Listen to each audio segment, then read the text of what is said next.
Live. Everywhere. On netrootsradio.com.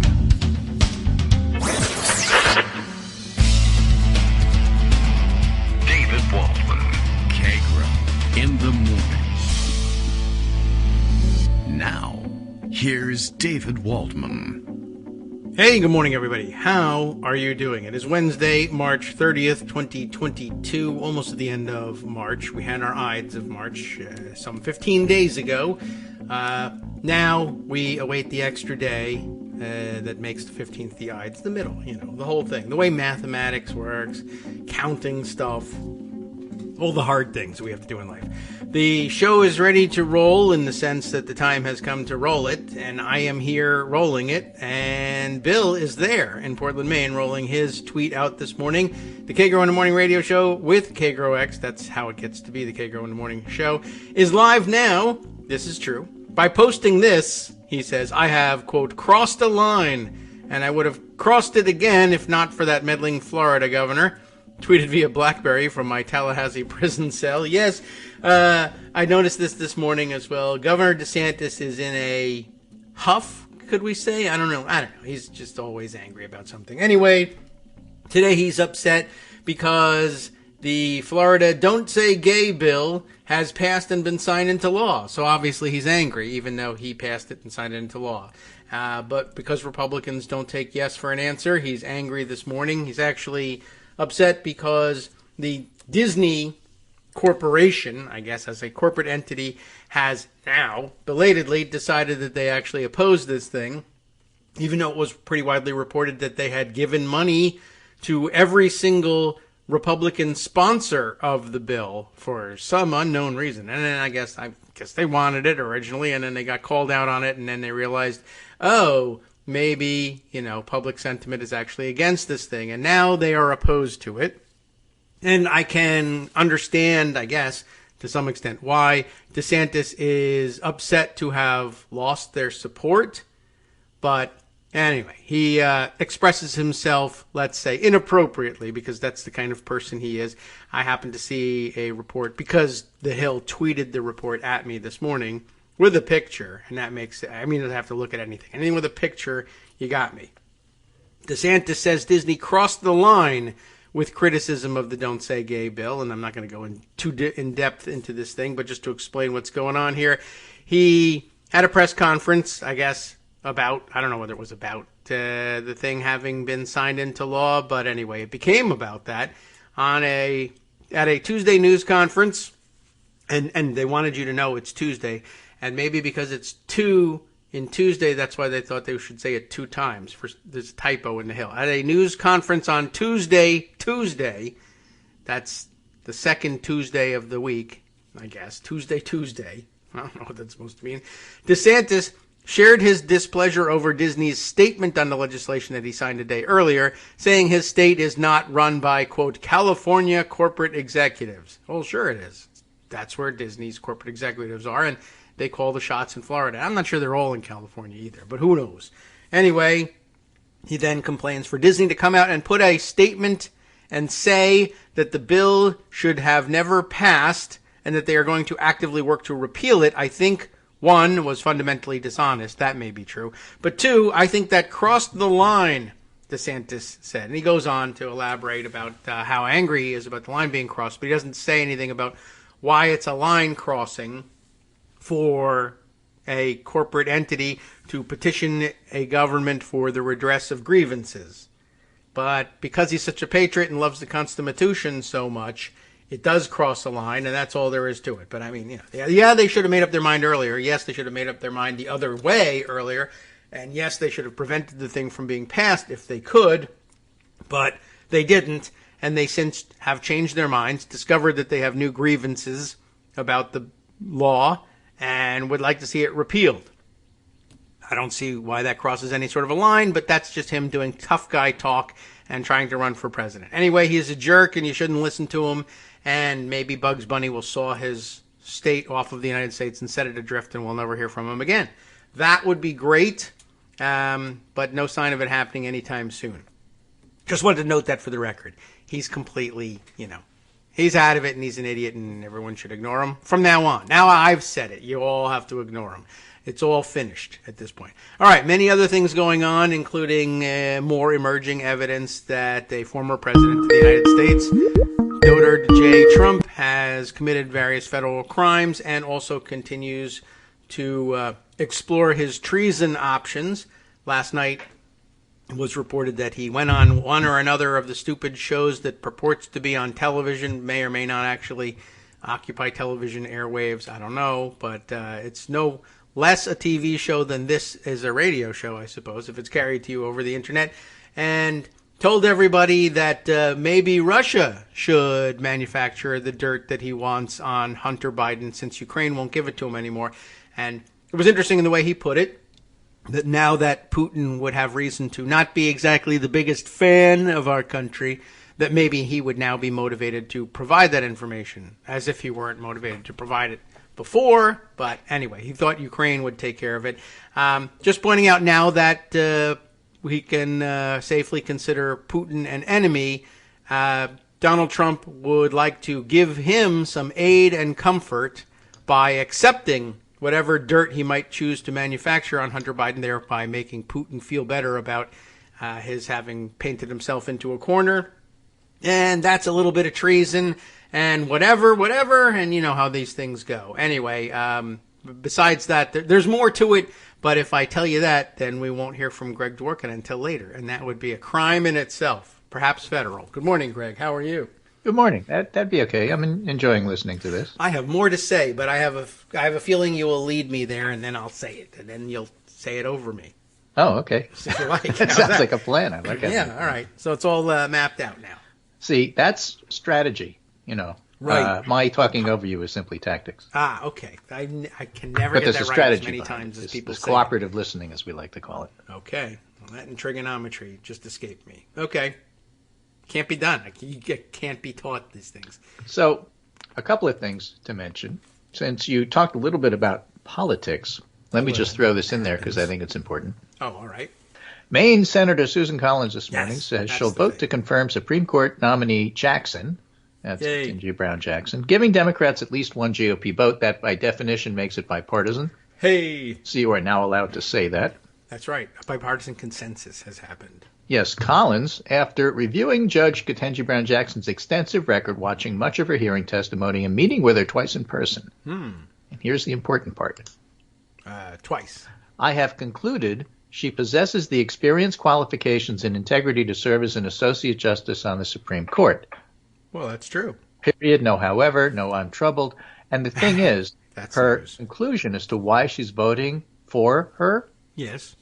stands in stark contrast to the I agree with all of that, but I don't like her judicial philosophy comments from people like Portman and Tillis and others who are not going to vote for her, McConnell, because basically she has 3 strikes against her. Yes. She's a woman, she's black, and most important, she's a Democrat. Right. That's the big Therefore, problem. I can't vote for her because how could you ask me to vote for her? She's a Democrat. Come on, guys. Yeah. I mean, And, maybe she's a Collins says, but she deserves to be voted for. I know the other party did it, Yeah. but that's not how this works. Well, And the reason I say that's not how it works is because it's now bipartisan consensus, and you can't do anything about it. Hey, my mic went off there. Okay.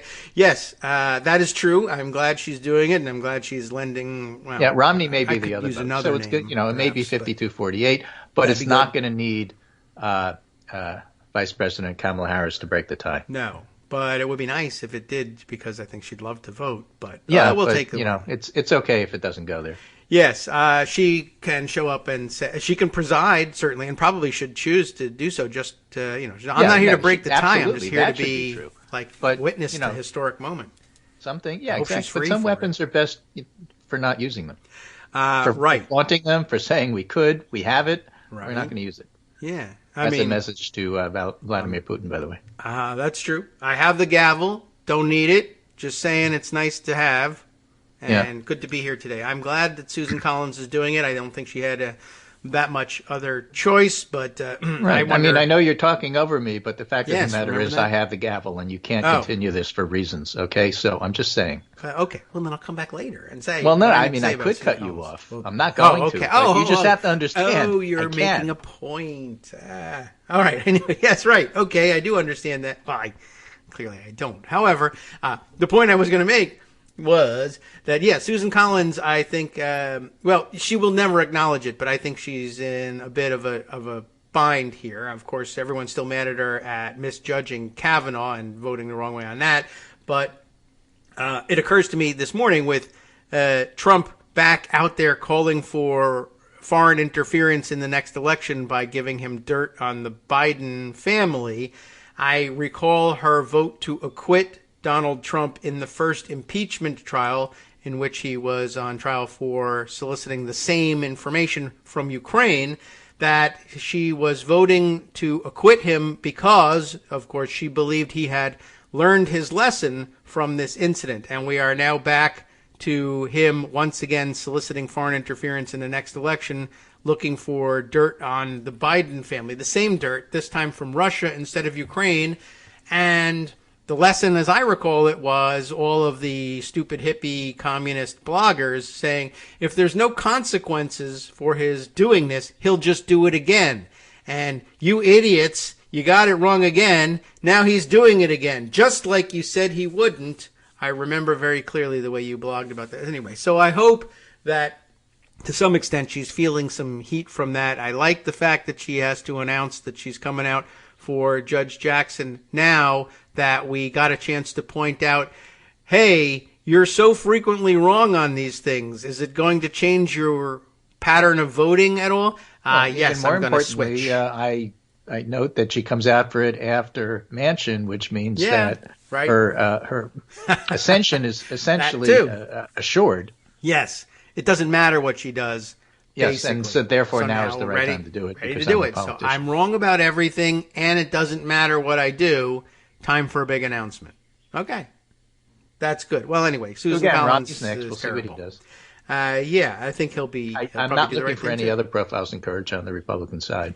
No, but I did note, there's this falls under the category of some guy because I can't remember his name. Oh, all right. We'll see if I can help you. But some guy in the House wants to introduce legislation completely absolving Trump of the first impeachment to make it as if it never happened. Oh, it's an idea. And so the idea is this is ridiculous that Trump was the language he used was it's ridiculous that Trump was impeached over this perfect call. They're still going back to that, in other words. Yeah, they love that, I guess. I don't know. I didn't hear that, so I can't help you who it was. Well, I don't know if it's going to go anywhere. I would suggest that Speaker Pelosi has various and sundry tools to make sure it does not. Yeah. I don't know that the Republican Party wants to remind everybody exactly where they stand on this. And so I'm not so sure that Kevin McCarthy is going to go along with it either. Yeah. This is not the time or place to do that. The time or place to do that is the day after we take the House back. Even then, I'm not sure that they would go along with it. Unless, of course, Donald Trump is Speaker of the House thanks to Matt Gaetz. Then he would want to do that. But then it would also be stupid to remind everybody, let's relitigate this trial that came out the wrong way. As my friend DC Health Watch tweets, a crazy person might say, mainstream media is corrupt. And a normal person would say, no. The mainstream media plays a crucial, and mainstream media says, oh, here's Mick Mulvaney commenting for CBS as an official analyst. Yeah. And normal person says, oh, crap. Basically. I mean, yeah. We did notice that one yesterday. That's pretty I want wild. Ari Fleischer to talk about. Yeah. Well, yeah, he's even worse, believe it or not. Yeah, let's defend January 6th. Yeah. Well, why would you want Ari Fleischer to do that? Ari Fleischer was associated with this Iraq war from W, and he was lying about it then, and he lies about it now. And why would you want him on his – because enough time has passed that people should forget and treat him as the professional he is. Well, Mick Mulvaney lied, cheated, and stole, and basically told everybody to get over it. Yeah. And they did. So CBS did because they hired him. Mm-hmm. So we'll see what happens with the feedback there. There have been times that they got enough bad feedback that they let go of the person that they hired. It's happened. Lara Logan. Eventually. That's CBS, right? Orem, I don't think is on anymore. Oh, well, that's good news. I thought he fell in a well or something, and we didn't. I mean, there's a whole bunch of people that when you reminded of them, say, oh yeah, I remember those names. Yes, and it's just sort of weird. Anyway, so that part of politics is important. Tie in with Ukraine. My crane? Yeah, Ukraine. And the cyber aspects of things. Oh. There's an interesting article in CNN. How's that for a transition? Cyber I can News fight with a Network? keyboard. Huh. How one Ukrainian IT specialist exposed the notorious Russian ransomware gang. Very interesting. Oh, that actually is fighting with a keyboard. Not like So he was behind the scenes and had infiltrated a group which is basically criminals who produce and make money from ransomware, quite a bit of money. Cool. And he happened to be at the right place at the right time, and they had made a mistake, so we got into their system and quietly watched them and quietly passed along information to law enforcement. Okay. And he had evidence that, in fact, this Conti syndicate of Russian and Eastern Europe cyber criminals, wanted by the FBI for conducting attacks on hundreds of U.S. organizations and causing millions of dollars in losses, was associated with FSB, which is the Russian spy agency. That's because the Russian government is gangsters. And then, Cool. It's really when Russia invaded, he got mad, and he leaked all this stuff. He's and Ukrainian? the FBI called him and said, stop leaking all this stuff. We don't want them to know that you know about all this. And he said, well, I'm pissed. They just invaded my country. I can't shoot. I can't, fight them. I can do this. That's true, although you could probably So shoot if it's you a wanted fascinating story. And, some experts actually think it's not such a bad thing, disrupting them works. Yes, you can go find another place and another time and another way to do it. But often the process of setting that up also opens them up for infiltration. So 2 days, let's see. So where in this story, he just, is now identified, by a pseudonym in this particular story. Frank. So he recalls in the early days of the war going into a bunker during a bombing raid with his laptop and working on these files. And another person in the bunker was looking over his shoulder and said, what are you doing? We're getting shelled. Yeah. You have Wi-Fi in this bunker? And he said, it's my work. I It's do it great because I that you can. do it, but I mean, how could he even get a connection? So he's what now a out of country. Ukraine. He got out with his laptop. All right. And it's just another reminder that people can protest and they can dissent and they can be partisans in all sorts of different ways. Here's another way.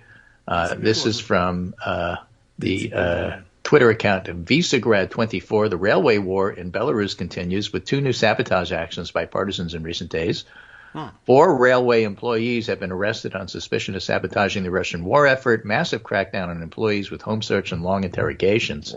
And a reminder that as Russia pulls troops from various and sundry places, be it Syria or other areas of the world that they are, quote, peacekeepers, unquote, and those really are scare quotes. Yes. Yikes. And pull their battle-tested troops out of areas that were trying to keep the population in subjugation back to Ukraine so that they could be cannon fodder. They're exposing the areas they left. And so whether or not restive populations who aren't happy about the way things are just going to continue to pretend that the Russians are still there really matters. Yeah. Belarus is a great example. Belarus is not really happy with their leader. So the idea that, well, Belarus is going to invade, well, yeah, but on which side? That's something that I hadn't counted on that. I mean, I knew that they were unhappy living under their leader because he was kind of. They tried to throw him off, and Russia sent peacekeepers, which were then available to invade Ukraine. Fine, you bring the peacekeepers down to invade Ukraine. Where does that leave Belarus? The peace isn't being kept. Exactly. The riot police are kind of busy right now getting their equipment taken away from them. Cool. All right. Well, that's happening all a over great the world. aspect of all And I'm this. just saying that the ripple effects aren't just on the Russian economy. It's also on Russia's geopolitical standing. And it's just, sucks. it's weird to not recognize this. But there are experts, of course, who do.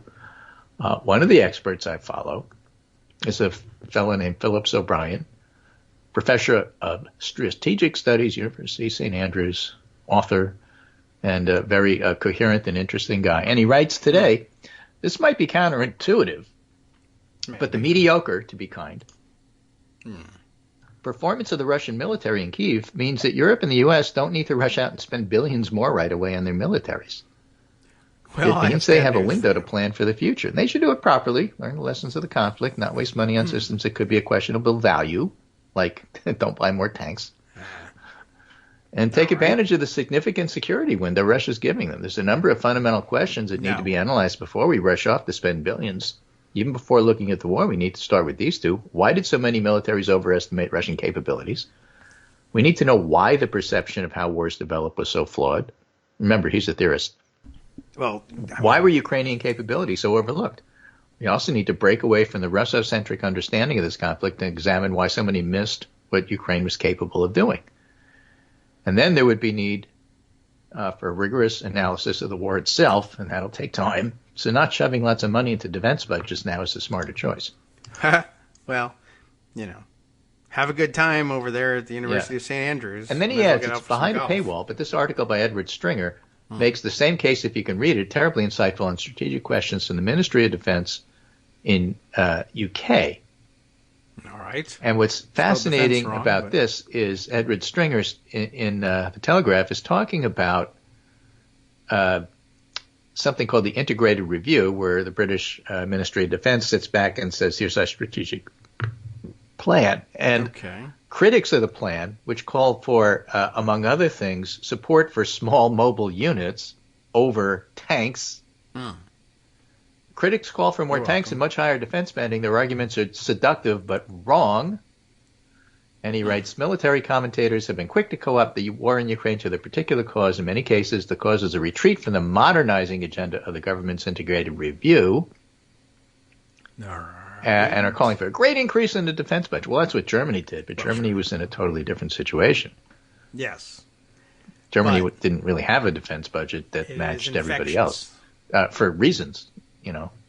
Going back to, we taught them a lesson in 1918, and they've hardly bothered us since then, as Tom Lehrer put it. Critics take issue with a straw man version of the IR. That's the Integrated Review. It's said to have called for the abandonment of military mass, and with it an emphasis on conventional warfighting against the peer aggressors such as Russia. Instead, wars will be fought in cyberspace or in the gray zone. We just talked about cyberspace, below the threshold of armed conflict, and should invest in the softer capacities of small teams doing persistent upstream engagement with friends. What? And he points out, people make fun of that, but that training represents the persistent upstream engagement with the small teams that critics decry. Small maybe, but they've trained 22,000 Ukrainians. Have they? It would seem this has been effective, given the Ukrainians' impressive performance in combat. So, he's talking about where you spend your money, spend it smart. And he doesn't leave out the fact, by the way, don't forget China. So it isn't just about Russia. Yes, you should probably not forget that the Chinese were excited about this whole thing. Well, they're watching, and they got the Taiwan issue on the table. So I'm not suggesting that military budgets go up. In fact, this is a good recommendation that why don't you take the money you already have, which is pretty bloated in a lot of cases, and just spend it smartly. And in my view, personally, also on salaries for those guys. I guess, yeah. If you want to spend money on that, salary and bennies, and that costs a lot of money, well, so what? Pay him. All right. I think you should have salaries and benefits for the podcasts that say that. That's a different story altogether. Oh. Well, we can always dream. I don't know. Well, we're certainly not going to be cutting any, defense budgets as a result, so that's not going to work. I mean, I appreciate but to not increase is in and of itself a cut. That's true. That's true, too. Everybody in government knows that. I mean, all we really need is hoses, right? I mean, we just wet down wherever the Russians are going, and they won't be able to get there if it's muddy enough. And then finally, a fascinating piece on the Bulwark called Freedom and Democracy in Russia Then and Now, Pavel Litvinov, a Soviet dissident who was exiled to Siberia for his role in the '68 Red Square demonstration when they invaded Czechoslovakia, discusses Putin's Ukraine invasion, and he's sort of got a unique perspective here. And most of it is the story about how he got involved in '68. But the part that struck me here, he says, Litvinov, who spoke to me in Russian last week by video chat from his home in Fort Lee, New Jersey, he lives next to Mr. Richard Fader, is struck by the similarities between the Kremlin's war in Ukraine in 2022 and the invasion of Czechoslovakia in 1968. It's no longer Czechoslovakia. It's Slovakia and the Czech Republic. In both cases, he says, the real goal was to neutralize a threat from the country next door, but the fear is not military. The fear is, how can it be that these people on whom we look down a little, who can't even speak proper Russian, parenthetically, by the way, this is me talking, not him. Ukrainians work in Russia and often as lower paid, servant staff. Will become a European country. That means death to the entire Soviet and Imperial Russian tradition. Brezhnev knew that. He might not have been able to speak two coherent words, but he knew it in his gut and never doubted it. And today, Putin knows it too. There are many reasons why Ukraine and why now, but the main cause is that a free country can't coexist with an unfree one next to it, especially when the two countries' relationship is as close as that of Russia and Ukraine. Litvinov points out about half of Ukrainians have relatives in Russia. Numerous Ukrainians work in Russia in seasonal jobs. The thought that these people, these Ukrainian laborers, will suddenly become free, will be associated with the word Europe, that's intolerable, he says, at least to Putin. It's a very interesting insight into one of the ways Putin looks at this. Yes. I have a very good friend who was born in St. Petersburg and actually trained there for medical stuff, who has some, similar insights into how Russians and Ukrainians look at each other. All right. Well, that's a good source. Your friend was born in Leningrad, by the way. But, whatever. Unless you're talking about Florida. But yeah, I have a story about that too, about some people who say they were born in St. Petersburg, educated in Petrograd, now living in Leningrad, but would like to move back to St. Petersburg. Hi, I'm Scott Anderson, the guy that writes the daily summary for this show, Kagro in the Morning. Thank you to everyone that supports this show. Many of you send donations through PayPal, Patreon, Square Cash, Radio Public, and so on. Some of you write your own essays and send them in, or read articles with your own commentary. We appreciate it. Now, some of you are listening to this and thinking, I'd like to help, but isn't there something I could do that wouldn't require money or effort? Why, yes, there is. You can just like us. On Daily Kos, they call it the recommend button. YouTube has a thumbs up. There are hearts and likes and love buttons. Tap our love button. Tap our love button every day. Share our shows and summaries on Facebook and Twitter, YouTube and iTunes, Stitcher and Amazon. Most of these places allow you to write a review, so a sentence or two would be great. Recommend us to social media, or tell your friends to listen to the show. You aren't just helping us, you're helping them find their new favorite thing to listen to. You could change the world. So thank you in advance from me and everybody else in the world.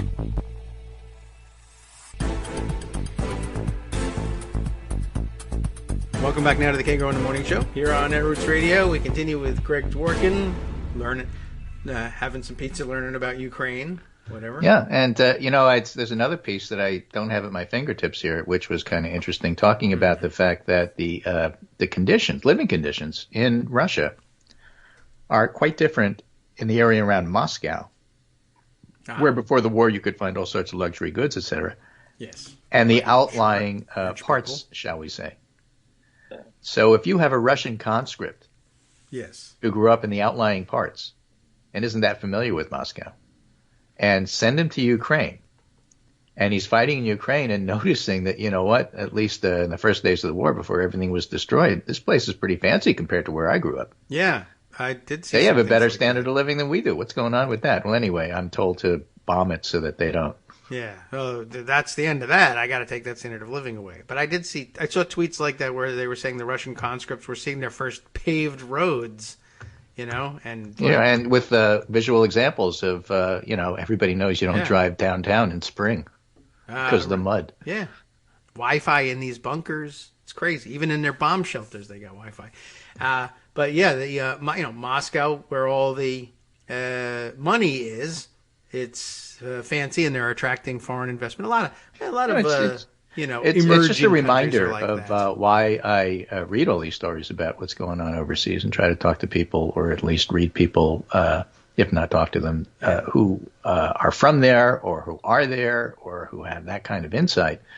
Because a lot of our preconceptions about what things are like are filtered through, I know the difference between Mississippi and New York City, so I must understand what's going on. And you really don't. Yeah. Now, it's not that simple, and it's worth spending a little bit of time on. But, then again, I'm a Democrat. True, sort of interested right. in that Well, stuff. that's the thing. Nuance for you and study and learning things. Something that you said, I think, during the break that might be interesting to carry forward to the extent that you can do that. But part of the lesson that you learned from your friend was that, for many years, the story on Ukraine in Russian circles was really a holdover from the World War II days, when Ukraine, living under the yoke of Russia, certain elements of Ukraine were a little bit too excited about the fact that the Germans were moving eastward, which seemed like a good chance to break free of Russian domination. And the plan that was offered, the deal that was offered to the locals in Ukraine, if you want to throw off the Russians, we're the people who are going to do it.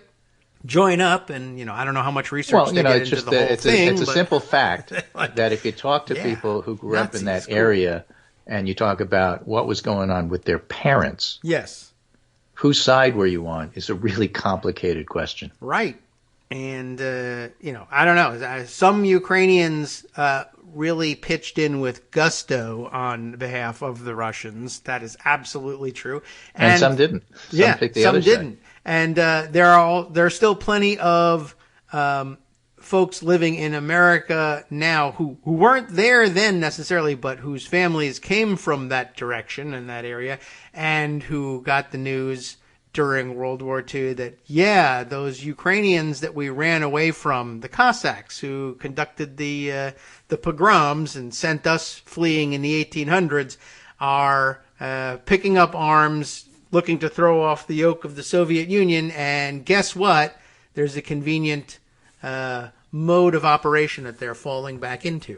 Plenty of Americans of Eastern European extraction thought until very recently that they're thinking about Ukrainians and what they were doing. Well, it made it very easy to believe that the Russians would think it was easy to believe that they could convince everybody that they were denazifying Ukraine even today. However, the problem with that thinking, of course, if you're referring to Eastern European descent who didn't necessarily grow up and live under the Soviet Union, right, but who remember parents and grandparents talking about it. Yes. There was no love of Russia in those circles. No, none there either. I mean, believe me, they didn't flee east. They fled west. Yeah, exactly. So again, complicated situation. Right. But quite interesting in terms of what goes on. And of course, little Odessa and Brooklyn, New York has the largest Ukrainian expat population in the country. California second. And the single largest Ukrainian as well. Yeah. He's 9'7", and don't argue with him. He's a big guy. Anyway, What were we saying? I'm just saying, there's a lot of subtle and not always obvious influence in terms of how these stories are covered and people's attitudes, particularly when you don't know that much about what's going on and all you see is the headlines. That's kind of hardwired into the United States because we're a country of immigrants. That's true. All right. Well, there's a lot to this, a lot of nuance. Not all of it true, mind you. Right. But it's there. I'm so, lying the whole it all time. filters into it. That's why it was so surprising to me that Trump and the Republican Party were trying to go pro-Putin. I was a little surprised at the time. Yes, I get that they're anti-gay and they're pro-fascist. I get all of that. Sure. But the hardwiring where I grew up in New York was that that's not going to work. And ultimately, it probably won't. Well, good. It shouldn't. But they really love trying. they really love trying. And so Trump is back at it because apparently what he's trying to do is ask, maybe I heard it wrong, but didn't he ask Putin to see if he could find the 7.5 hours of missing logs from the White House? I don't know. I don't think he said that. Oh, did he say something else? Yes, he was looking. Well, he was looking for more dirt on Biden. Oh, that's what he was looking for. Yes. I thought he was really upset that the 7.5 hours was missing, Why? and he wanted Putin's help in trying to find it because he'd ripped all that stuff up and flushed it down the toilet. Right, and it was perfect. So why would I want to hide it? Yeah, I don't know. Some of the January 6th committee, Jamie Raskin especially, seems pretty convinced that they're going to get those calls. That, for example, It's you could reproducible, use sure, what Trump doesn't recognize as a burner phone. Yes, I don't know what that is. Yeah. I'm just a caveman. Right. I mean, you're supposed to keep records of every single call, no matter what kind of phone you make it. And there are employees who are directed to do that. That's their job, so that there's an official government log of phone calls that the president of the United States makes. Yeah, but they didn't do it. And essentially, what happened is, Trump turned to that guy who was trying to catalog what was going on and said, "Is you trying to catalog a criminal effing conspiracy?" Right. Don't do that. You're going to and so, go through some those things. Those logs are now missing. And Raskin is pretty convinced that, look, if you make a call and then throw the phone away so you can't find it, the call was made to someone. Whoever received the call, the cell tower could still find that. All right. And it doesn't matter whether or not you were on Wi-Fi. Yeah, that's true. Well, and we know, for example, that there were calls made during that time that weren't logged because Jim Jordan told us. Right. We already know that one. And there's Many a handful of others that we already know. So we know calls are being made, and the idea Trump isn't on the phone is crazy because that's what he does for a living. So if we get Jim Jordan's phone, we'll find out whether he got any calls from the White House and when and how many, and he may not like it, and too bad for him. We're doing it. Yes, and that's where it'll come down to the question of whether or not they end up subpoenaing other members of Congress, which I know disturbs them greatly. But first they'll be subpoenaing the phone records of those members of Congress, which they already went through, and they'll do it again. They'll just have to rebuild the record from the other side is all. Right, so it's more work, but it's not like you don't get to do that. And basically, the other side of the coin is the legal term and fiction, which eludes me right now. It isn't the theory of the case. It's the evidence of thinking that you're guilty, that you're trying to hide all this stuff. The guilty mind, mens rea, is somewhat related. It's slightly different. But guilty conscience actions, things that you undertake when you that are admissible as evidence of knowledge and understanding of your wrongdoing, like paying for burner phones and cash, getting burner phones at all, whether or not you've ever heard of the term, chewing up records or flushing them down the toilet, all going to look pretty bad. And so when you those things by themselves are circumstantial evidence admissible to for a jury, if there ever is one, to consider. Did he know what he was doing was wrong? Well, I don't know. Maybe he just liked flushing things down the toilet. Probably not the conclusion you're going to reach. But. Right. So anyway, it's just interesting. I'm of a certain age. And so when Bob Woodward, along with Robert Costa, reports on this 7.5-hour gap, I am reminded that Bob Woodward also reported on the 18.5-minute gap, which seems like a small thing compared to the 7.5 hours. Right. But Garrett Graff's book on Watergate revised, looking at it, which is a huge tome that I have but haven't dove into yet, by review, purports to tell us that it was even worse than you think. And maybe it was, and this is pretty bad too, and I have a feeling that this is worse than you think. Yes, I think so, although I do think it's pretty bad, so it'll be hard to surpass my expectations on that, but I look forward to it happening. If the expectations are Trump is therefore going to be referred for criminal stuff, there are members of the committee who are already saying, how can you not do this? Elaine Luria from Virginia? Yes. Virginia too, I believe, right? Well, you mean she's also from Virginia? She's a representative from the 2nd District in Virginia. Maybe. I don't know. I'm not there, but that sounds plausible. It's not my district, so interestingly, the guy she replaced, I'll check. Yeah, Scott, whose name escapes me, Scott, Republican representative who she beat. Scott Taylor. What's that? Taylor? Yeah, Scott Taylor. It just came up in Google. Yeah, I think he's a Belarus lobbyist now. Really? Yeah. Which side of Belarus? Always hard to tell. Yeah. What are you doing there? Interesting. I did not know that. But I went up to look up Elaine Luria and check on that, and it completed my sentences for me. And here's an article that just was suggested. Elaine Luria beats Scott Taylor again in Virginia's 2nd congressional district. So good call there. Well, this one is from Politico. A former congressman and lobbyist looks for work in Kremlin-allied Belarus. Man. One wants to end the conflict. The other's in talks to represent Belarus's potash industry. They're among the few still open to working with the country. This is on March 29, 2022. He was on a trip several weeks ago to Belarus when a D.C. lobbyist with whom he was sharing an Airbnb in Minsk woke him up with alarming news. Russia's invading the country next door. Yeah. The lobbyist with whom Taylor was rooming described what happened next as something out of a James Bond spy movie. The two were forced to escape the country by car. Why were they there in the first place was less a Bond-like plot than something akin to House of Cards. They're jockeying to serve as middlemen between interests in Belarus, a key Russian ally, and the U.S. government. For Taylor in particular, the trip to Belarus adds another curious chapter to a post-congressional career that has, among other things, included arranging flights to help evacuees from Afghanistan amid the end of America's military presence. But if I'm not mistaken, Taylor also lost because he was involved in some other scandal. Oh, I don't remember the guy, really. Oh, let's look him up. Well, the important thing is that a Republican area that was expected to stay Republican went Democrat. That was the thing I remember most about it. Thanks to the good voters who live there who turned out in force. Yeah. All right. Well, I just was checking that out, and let's see. In June of 2021, Taylor's former campaign consultant Rob Catron, C-A-T-R-O-N, became the 4th person to be indicted for election fraud in connection with Taylor's campaign. So yeah, that kind of thing. Wow. I mean, the 4th person. How did I miss all this? I'm sure we noted it at the time, but. So after Scott Taylor loses because of association of election fraud, he then winds up lobbying in Belarus. And I'm thinking, guy must be a Republican.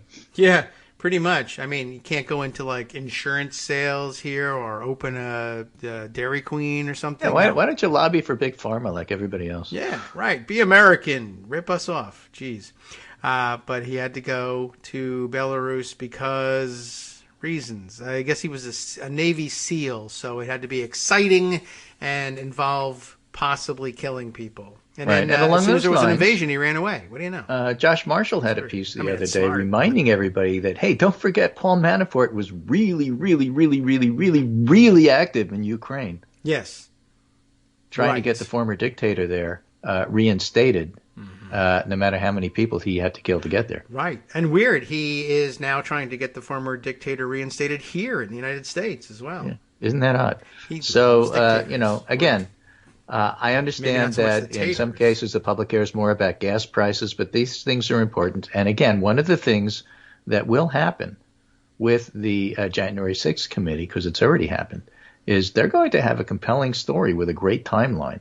So if you're at all interested in at least hearing what's going on, they will have a compelling story to tell. I understand that there's parts of the Republican Party that simply don't want to hear it, but it's going to be ubiquitous and hard not to hear.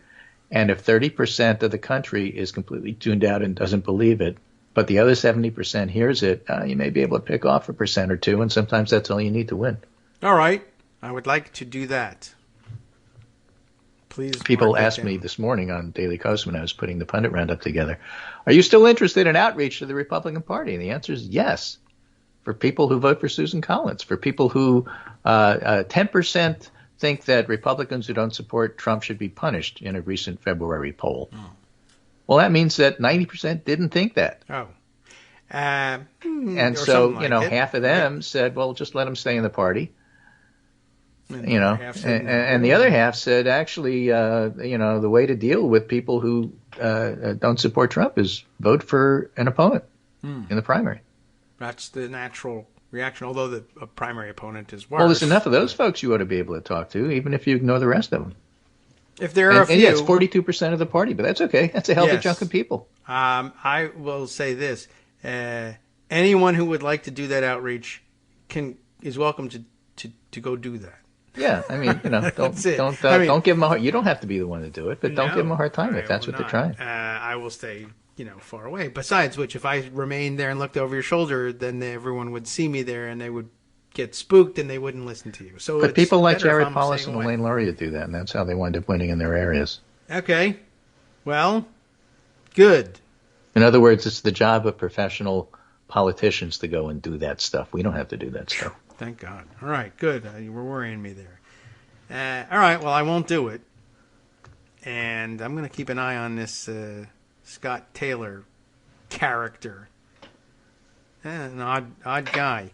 So he didn't have a very long career in office. Right. I believe he wasn't there all that long, but, One term, 4 convictions. So just every time I read somebody like that, Yeah. I'm thinking, I wonder if he's one of those candidate in the box guys. I guess so. Every time I see a candidate that comes up that he's a Navy SEAL, that's like a tip to me now that somebody was like, it doesn't matter what else they did. They're a Navy SEAL, and I can sell that. So Navy SEAL, come on over here. But Navy SEAL who loved America so much that the minute he lost his job in America, he decided to try to get one in Belarus. Okay, exactly. And then the minute Russia invaded, Mr. Warrior drove away. And change the subject again, now for something completely different. I'll talk a little bit about the pandemic. I love this Onion piece today. If I'm going to die from COVID, said Mark Washington, waiter, it won't be from some dude shrieking in my face about not getting enough shrimp in his stir fry. Okay. Restaurant workers explain why they quit during the pandemic. And so, the Onion, it's hard to tell the Onion from satire from real life. But in real life, Biden is going to be talking about pandemic steps this afternoon. Okay. Carl Bergstrom, who's an expert on this, says it's probably a federal crime to use my insider status to leak this, but here's an advanced peek at the data graphic from the address. And he has a graph here. Okay. Is it really a crime? Okay. And one axis, it's a straight line, and one axis says quality of life. All right. And the other says the less you give an F. Right? It just goes straight up. It's just a total correlation here. All right. The higher your quality of life, the less you really care. Yeah, well, it's easier to do, I suppose. If you're sitting on a pile of money, it's hard to... Right. So if you're a very fancy, boutique doctor with lots of money, you'll write, I'm a doctor and I think the pandemic is over and masks really should be junked by everybody. Right. Or we have former public health people like Leana Wen, who supports the idea of having mask sections on airplanes. Sure. Well, and of course, the reaction to that was just wonderful. Yeah. I mean, she's public health. I agree with Dr. Leana Wen that part of the plane should be designated for people wearing N95 masks. I propose it's the inside part. Those who don't wear them, they can sit on the wings. That would be fine. Yeah. That's an odd. I don't understand what her angle is exactly. Where somebody else posted a picture of a Olympic-sized swimming pool cut in half, not with a wall, just with a graphic. And half was the pee in the pool, and the other half was don't pee in the pool section. Yes. Well, she's not a. I mean, these things diffuse, and remember, it's airborne. Yeah. So the idea that and people were reminded in an earlier era of when planes had no smoking sections. Yeah. Like you could sit in a no smoking section, and the person behind you would be smoking, and what's the point? Right. Same thing in restaurants. Yes, right. And we've eventually gotten rid of those things because I don't know what it took. Why would you bring that back? I mean, it's just so bizarre. I don't know. I really don't understand what her angle on any of it is. I mean, the only thing I can think of is, all right, she's a public health person, and she thinks, maybe just the principle of the thing. She's thinking that the different solution ought to obtain. But I mean, when she gets so much pushback, I don't understand why she has to be so out front about this idea that... Well, it's the pundit thing, right? After you get everything wrong, why are you still suggesting... Yeah. Some of the celebrity doctors have done that. You've been wrong about There, I everything about the understand. pandemic. Why are you still making suggestions? Don't you have any shame? Yeah. I mean, I guess that they're just, I don't know, they're making Don't you have money any on their humility? products Don't you know or that everything whatever, you've said was wrong? Why are you making these bizarre suggestions? Well, obviously it's for the clicks and the bucks. I guess, but is there more bucks? She's just a public health professor somewhere. I mean, I don't know. I mean, I guess if you're on TV and you're famous, that helps you with your tenure bids and holding on to things. And I guess once you get tenure, no one can stop you from doing this stuff. I don't know what. I don't know what she thinks she's going to get out of it. Like, does she think she's going to be made Surgeon General or something? Or, she loves frustration and being yelled at. So I guess we'll give it to her. Right. Anyway, we'll finish up with a couple of quickie things here. This is David from The Atlantic. I have this in the Pundit hello, Roundup. David. The real Ginny Thomas problem The whole is thing. Trump. Oh. All right. Right? As far as we know, Thomas herself broke no law. She broke laws of reason, logic, common sense, and decency, but not laws of the United States. You think about that. Thomas's husband, Supreme Court Clarence Thomas, arguably transgressed the Judicial Code of Conduct, but the Judicial Code's impartiality standard is a guideline, not a law, and it's for Supreme Court justices to self-enforce. That is true. What's been different in the Not so Donald sure Trump the other years has part been the is. complicity and cowardice of the people who should have kept those polarizing figures in check. So it's not Donald Trump so much, and Frum makes a point that I made this morning. People talk about how terrible Donald Trump is, but Trump didn't do it by himself. What's terrible are the people who looked the other way or supported what Donald Trump was doing. You know? That is also terrible. Yeah. So is his hair. Right? Hitler didn't do it all by himself. Right. And his hair was no great shakes either. And, we know the end result there. Yes. And there's an ancient joke which still remains true. What do you call somebody from 1942, 1944 Germany who wasn't a Nazi but worked with them and looked the other way? And the answer is Nazi. Yep. Right. Well, that describes the situation here. I think that if we I look wasn't for Trump. close enough- I just, I'm just working for the party he works for. It's not my party, fault. I don't support big him. tent. I'm supporting Republicans. Big tent. I'm just doing my job. I'm a professional. Yep. Well, okay.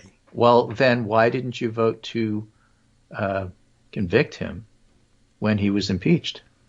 Because of how big the Susan tent was. Collins. The tent has room for people who are guilty. Yeah, in it, apparently. but it That works would have been better a if good you answer say for they're him. not. How about that?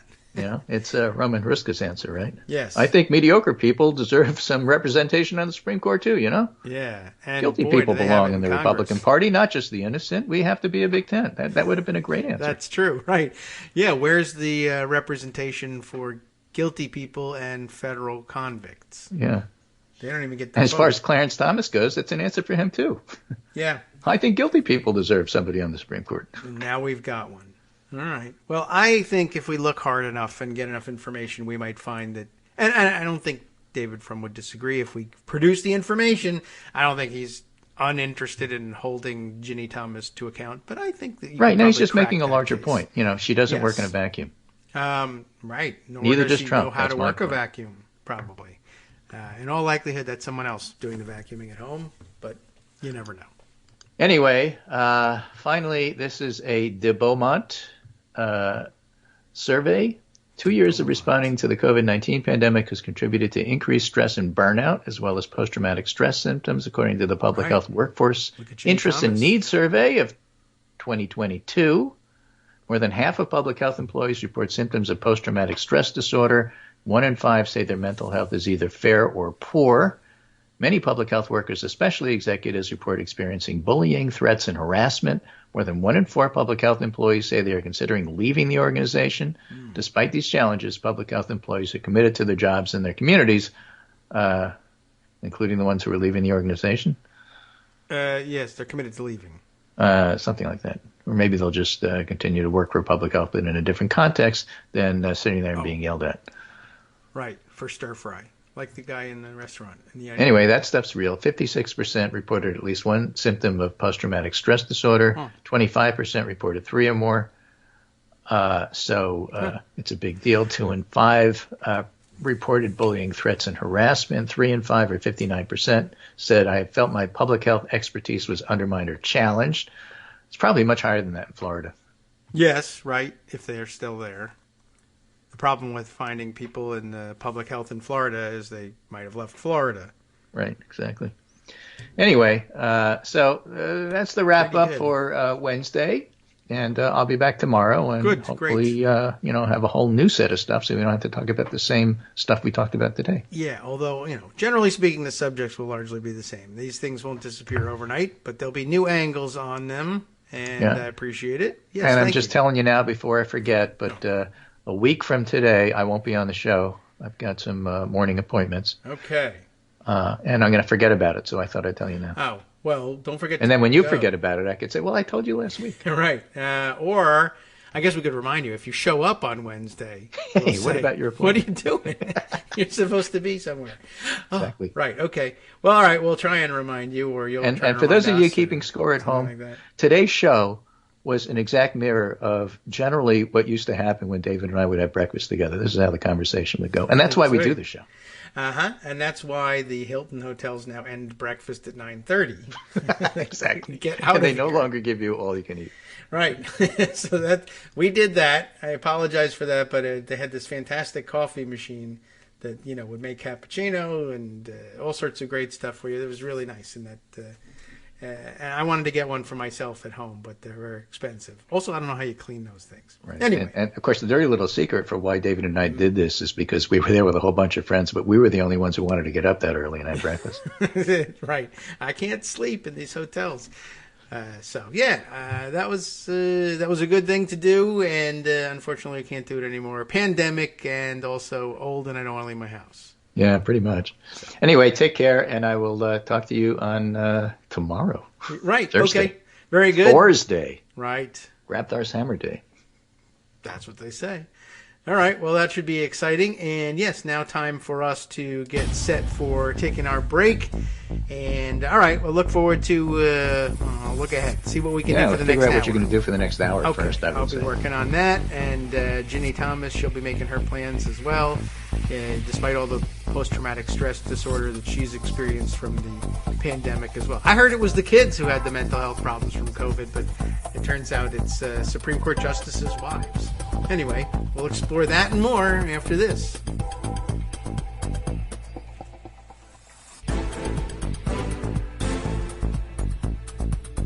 All right, welcome back now to the Kagro in the Morning Show here on Networks Radio. Let's see, what have we put aside here today? I thought I had a ton more in pocket these days than I actually have. I have to check to make sure that all the things that I'm actually marking with the save to pocket key, tab, button, whatever the hell it is in Twitter is actually working.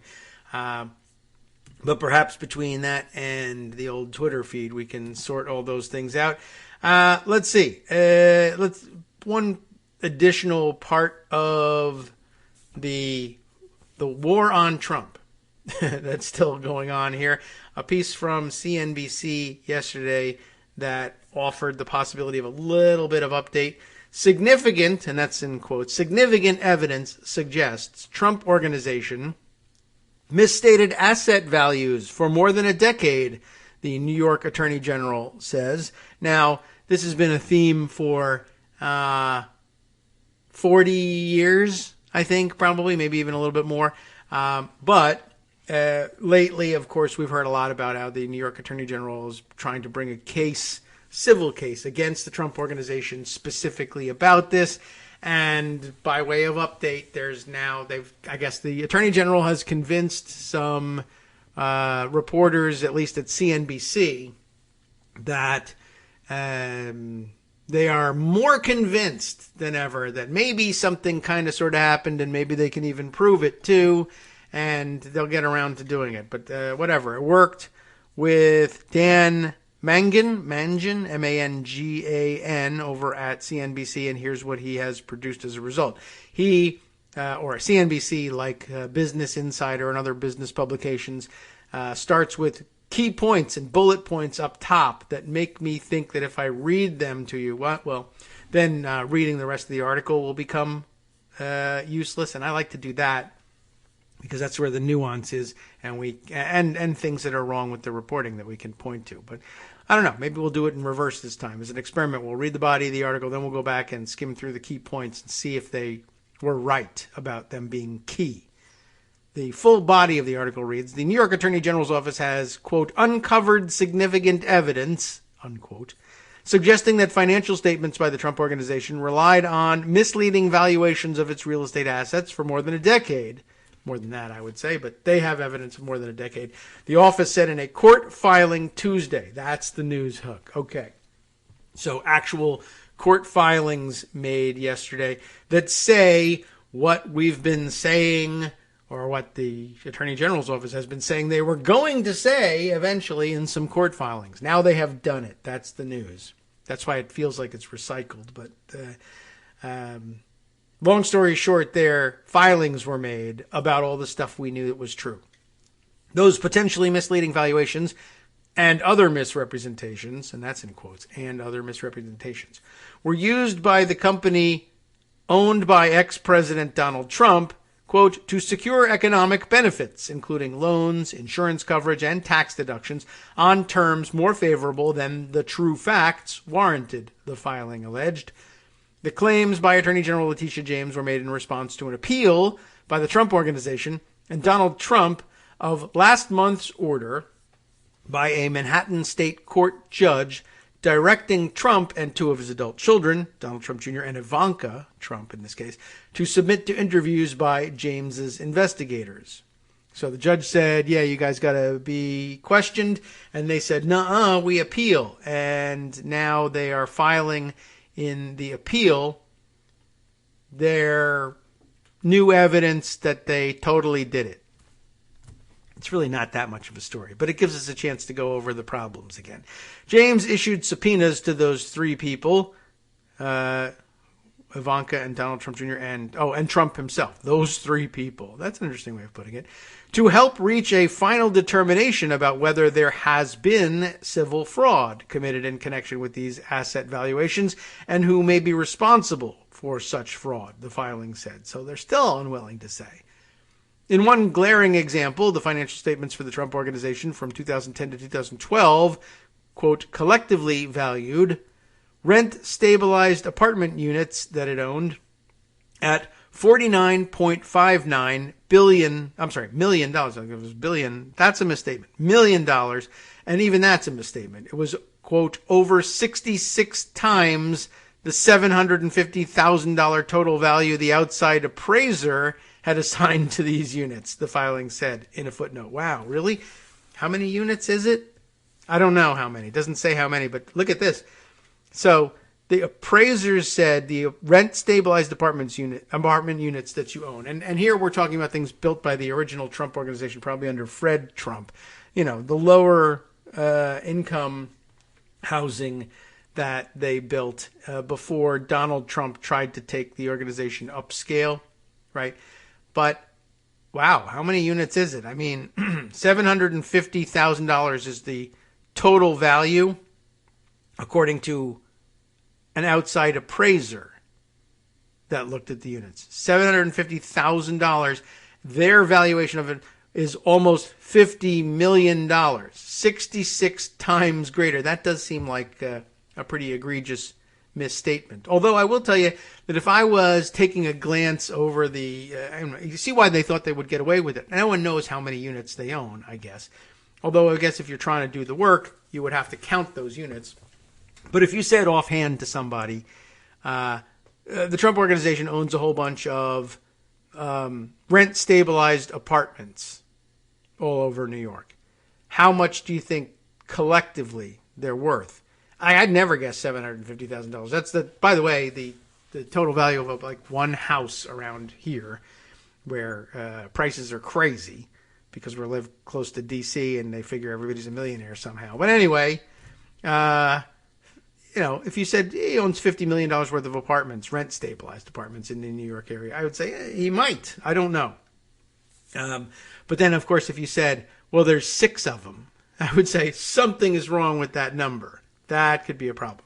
But I thought he owned many more than that. Anyway, the Attorney General has said she is conducting both a civil investigation and a criminal probe related to the company. And that I thought I was given to understand that she was just doing the civil and that the Manhattan DA was doing the criminal, and then they stopped doing it.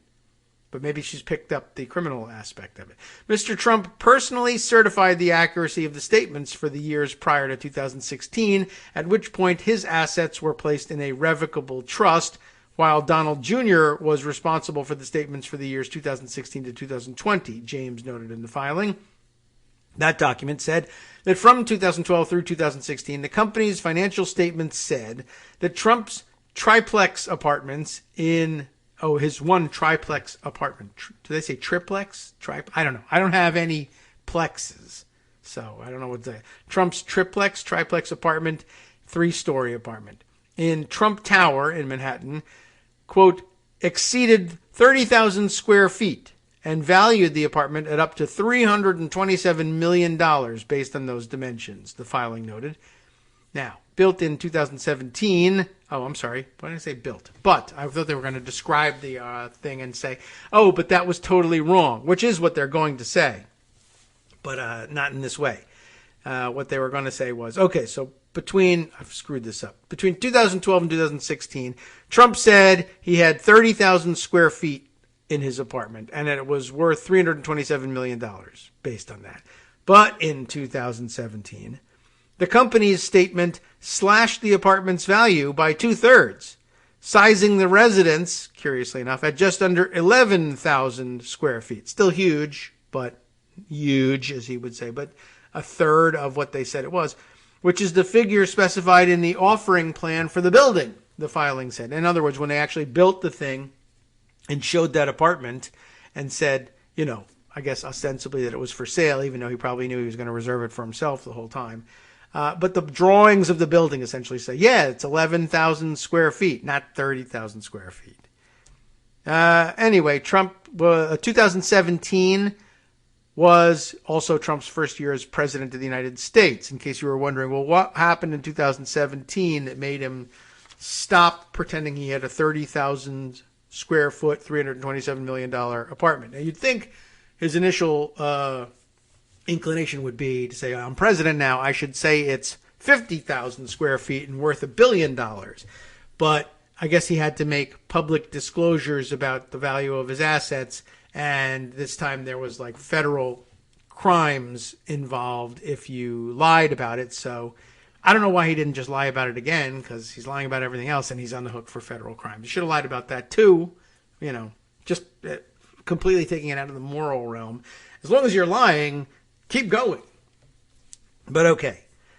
Trump Organization Chief Financial Officer Alan Weisselberg and Controller Jeffrey McConney played a role in crafting the financial statements at the the very crux of this investigation, according to the filing by James, which is probably true. He was the chief financial officer. He's going to play a role in that. The Attorney General said Weisselberg and McConney were among more than 40 witnesses interviewed in her office's civil probe of the company. When questioned about the valuation of Trump's personal residence, Weisselberg, quote, admitted that the apartment value had been overstated by, give or take, $200 million, the filing said. Oh, whoops, whatever. So far, the investigation has uncovered significant evidence potentially indicating that for more than a decade, these financial statements relied on misleading asset valuations and other misrepresentations, James said in that filing that we're talking about, which was in the First Department Appellate Division of the New York Supreme Court. Spokeswomen for Trump, yes, multiple, and the Trump Organization did not immediately respond to requests for comment, because you know how women are. I don't know why they had to put it that way, but okay. James has been investigating Trump's company for several years. The probe was sparked by sworn testimony from Michael Cohen, Trump's former personal lawyer. Cohen told Congress that the Trump Organization had given different valuations for the same properties in order to obtain more favorable terms on loans and insurance and to lower their taxes. You know the game. When you're trying to get a loan against it, you tell the bank it's worth $1 billion. When you got to pay taxes on it, tell the tax people it's worth $10. Donald Jr. runs the Trump Organization with his brother Eric Trump, who previously was questioned in the probe.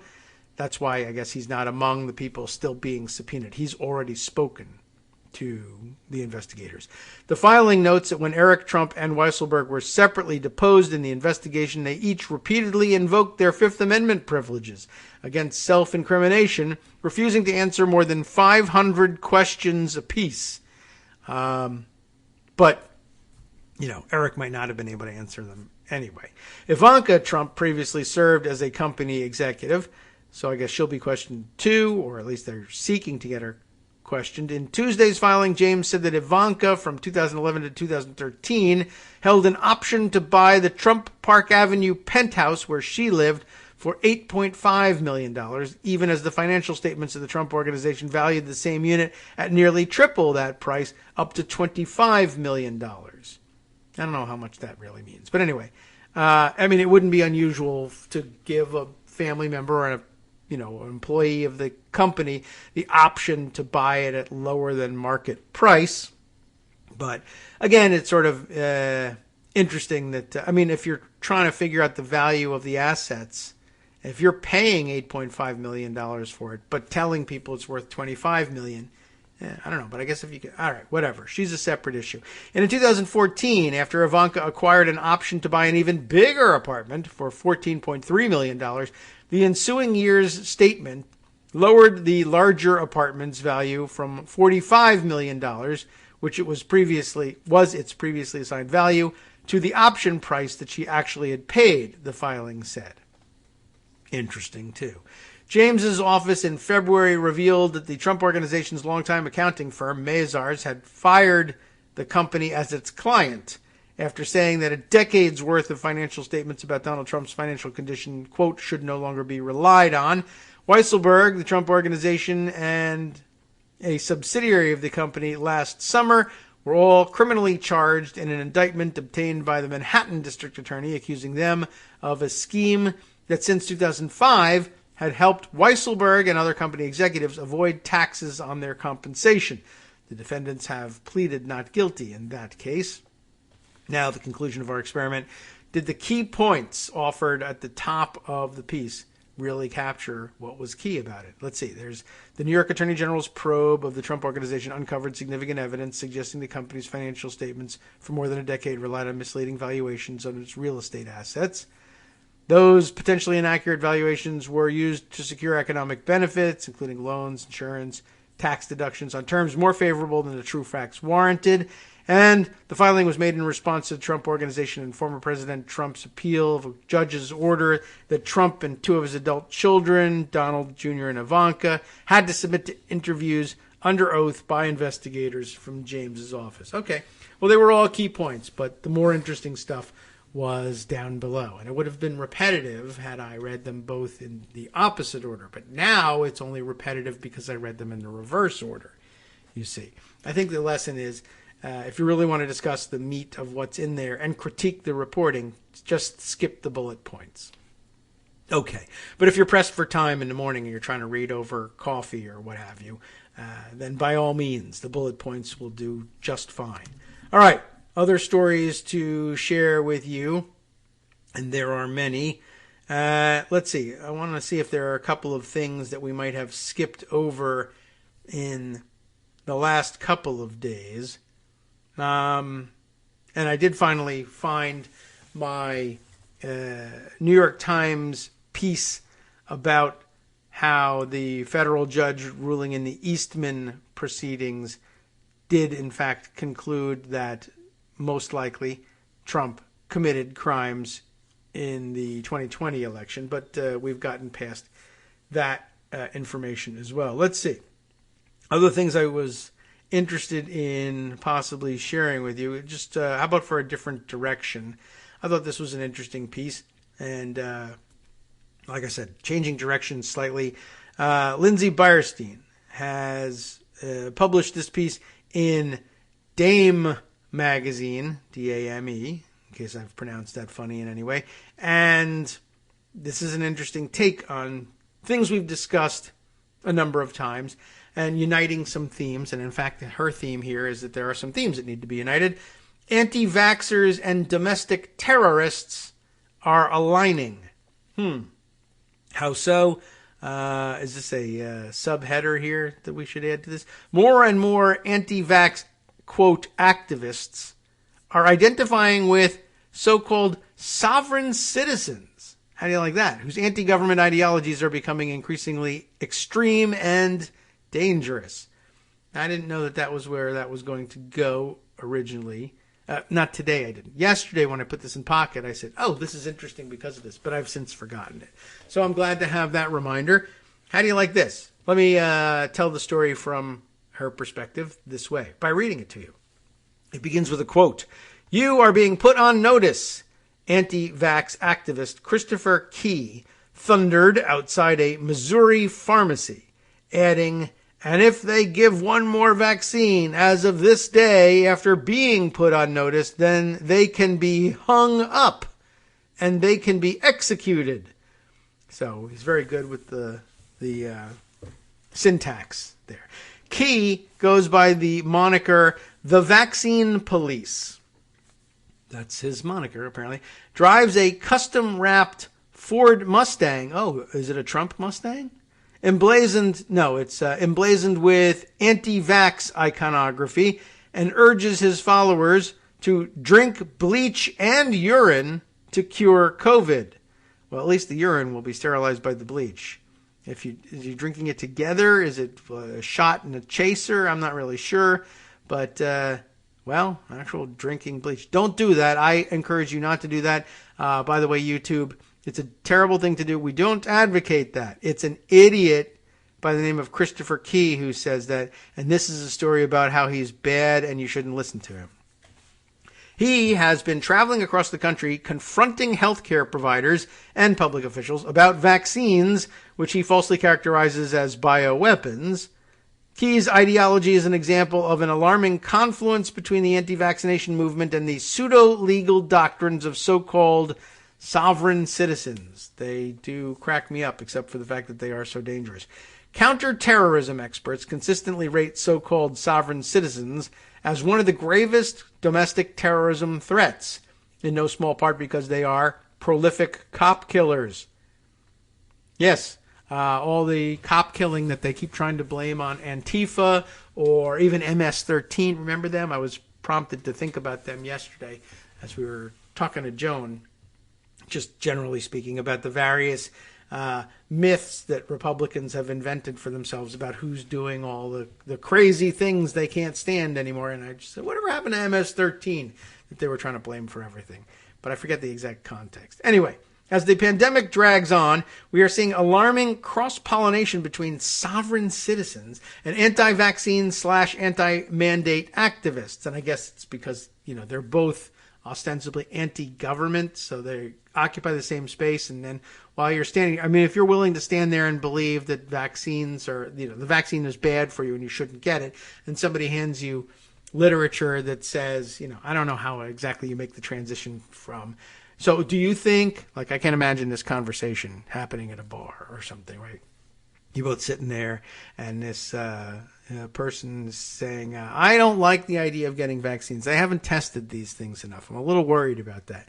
And do you immediately go, you should drink piss? No, I wouldn't, right? That's probably out of bounds. Oh, well, you should drink bleach and piss. Well, it does, it makes a certain amount of sense if you're going to drink them.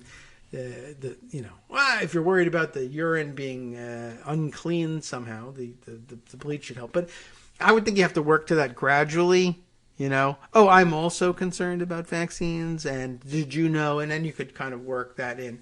Did you know Fauci was designing these things because blah, blah, blah? I don't know. Anyway, I don't want to speculate because it will give YouTube a chance to be irresponsible about my speculation and think that I'm being serious about that. But didn't you just hear me make a joke about how you're at a bar and you say you should drink piss? Whatever. They don't listen to these things. Computers do. So where were we? Right. There's a convergence, and the convergence is partly a function of the market. Damn market. People disillusioned with COVID measures sought pseudo-legal solutions to get out of pandemic restrictions, and sovereigns already had a lucrative industry furnishing people with fake legal exemptions and bogus credentials. But common ground between these two groups extends well beyond commerce. And in case this isn't clear to you, right, I don't want to take the vaccine. I don't think I should have to wear a mask. I'm going to print out from the internet one of these PDFs sometimes that people will sell me. And everything from this is a medical exemption that allows me to get into Whole Foods without a mask, to those fake HIPAA cards that spelled HIPAA wrong and asserted all sorts of things that aren't true about the law. Right, they had these fake legal type documents. I was going to say they look like legal documents, but they don't. They look like garbage. They look like an idiot's idea of what a legal document would look like, I guess. In some cases, they did a better job faking things and looked at certain legal documents and tried to make it look like that. But then it evolved into when they had the vaccine. Oh, I have a vaccine mandate to keep my job. I don't want to get the vaccine. I'll buy a fake vaccination card that'll make it look like I got the vaccine so I can get in or keep my job or whatever. And I guess it just kept on evolving from there. But the sovereign citizens are in the business of selling one another things like, well, if you have this certificate, there's a little known provision of the Constitution that says that if you're pulled over and they ask you for your driver's license, you don't have to show them your driver's license if you take out this card asserting this little known right from this non-existent part of the Constitution that's also being, I took something from the Declaration of Independence or whatever, and I misinterpreted it, and then I said it was from the Constitution, and now you don't have to have a driver's license, even though everybody knows, like Benjamin Franklin wasn't saying, well, we should put in a secret provision about the driver's licenses, because there was no cars. But anyway, these guys believe this stuff. So it was easy for them to say, we could also sell stupid-looking fake legal documents to people who are looking for them to get out of their vaccines. So, anyway, it extends beyond commerce, says Lindsay. Many people who were merely anti-vax before the pandemic broadened their opposition to include all manner of government measures to contain the virus. Sovereign citizens and other anti-government extremists also see pandemic measures as illegitimate infringements by the state.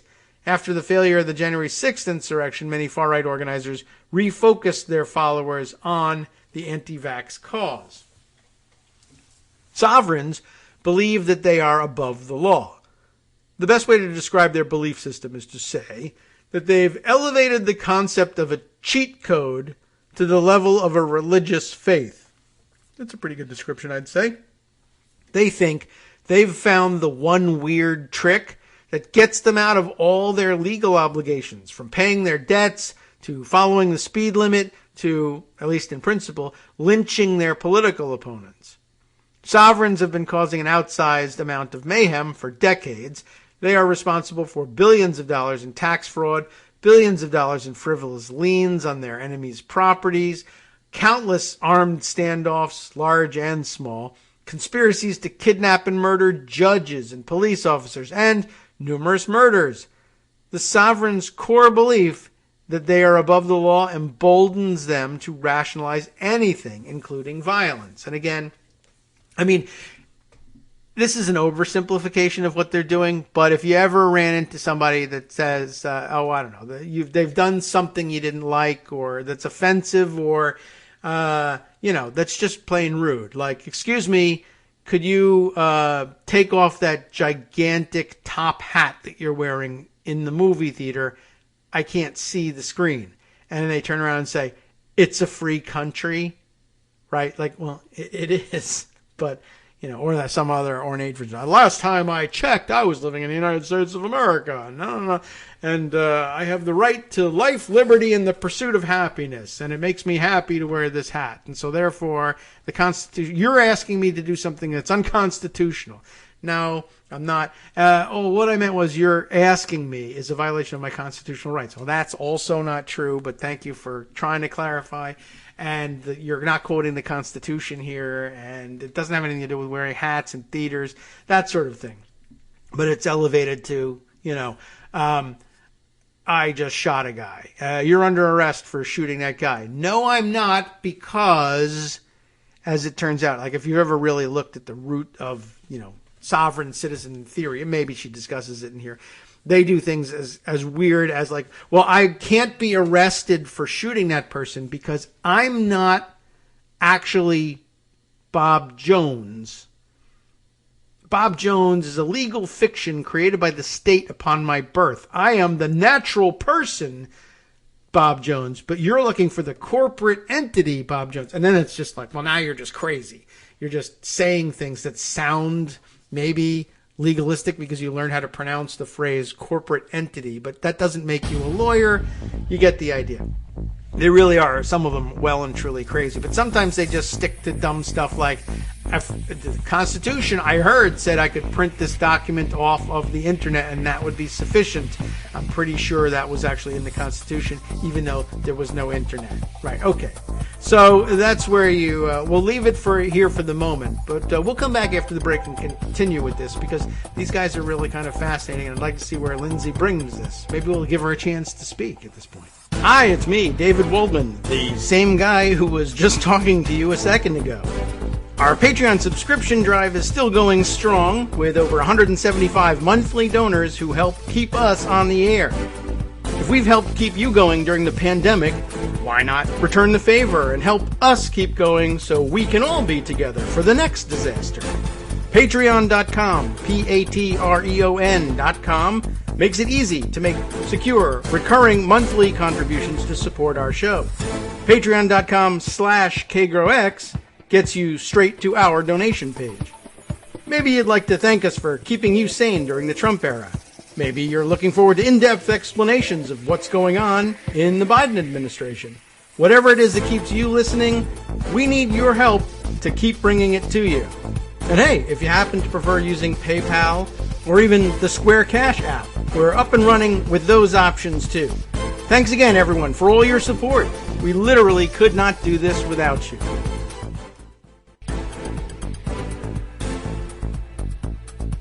Welcome back now to the Kagro in the Morning Show here on Netroots Radio. Time to get back to what Lindsay Beyerstein was writing because she's written this whole thing and organized her thoughts and everything.